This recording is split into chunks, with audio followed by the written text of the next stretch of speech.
Hayır. Söylesek. Ne turалы сөйлесеміз? Кешенеге бірден жоқ дедім. Неге иә деймін? Енді бір-біріміз дұрыстап танымай жатып, менің сезімімді білмей жатып жолы жоқ деуге болады ма? Бұл жерде сенің сезімің емес, менің сезімім ғой бәрінше. Неге осы жігіттер сезімін білдірсе өздерінше жоқ боласыңдар сендер? Сендер деген кім? Қыздар?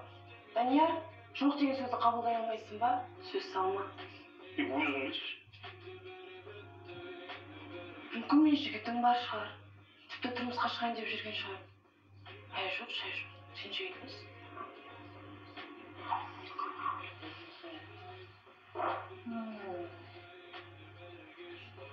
Енді Данияр сызбасын өткізсе, Сұлтан мырзаға апарып көрсетіп, көңіл күйін көтеріп қоямыз. Өзі де келді. Данияр, кешегі сызбаларды дайындап қойдың ба? Жоқ. Қалай жоқ? Солай жоқ. Көңіл күйім болған жоқ. Дәл қазір керек емес шығар. Жігіттер бұларың болмайды сенде.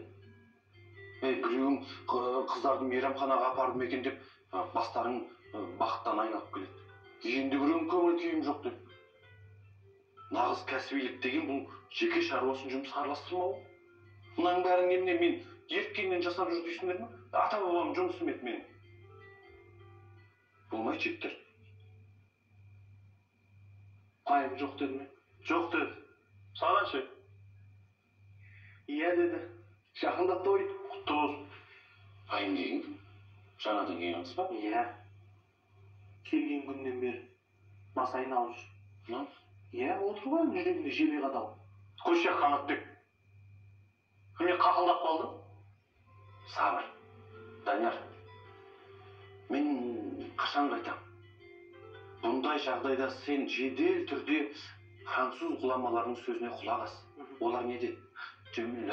Күлеке. Дәл қазір француздардың мақалын естігім келіп тұрған жоқ. Қойыңдаршы бұл. Не болды? Қыздың жоқ дегені, я дегені. Мен де әселге бірінші рет сөз салғанда жоқ деді ғой. Қазір міне отырмыз тәтті шайға дайындалып. Ой, мен Нұрекеңе сөз салмақ түгілі әлі есінде маңайына жолатпайтын. Мені көрсе айналып қашады. Қазір тәп-тәуір болды. Айым басқа. Не болыпты басқа бұл? Жат планет алып қойды айым. Ол есіңе сақтап алғаны дұрыс, Данияр. Әйелдердің түрлері ғана әртүрлі болғанмен, олардың ойлау қабілеті, логикасы бірдей. Маған сен түсінің ғой? Болды енді жарайды сөйтіп. Көңіл күйсіз отырма. Менде бір енді тәжірибе бар ғой. Бір жоспар бар.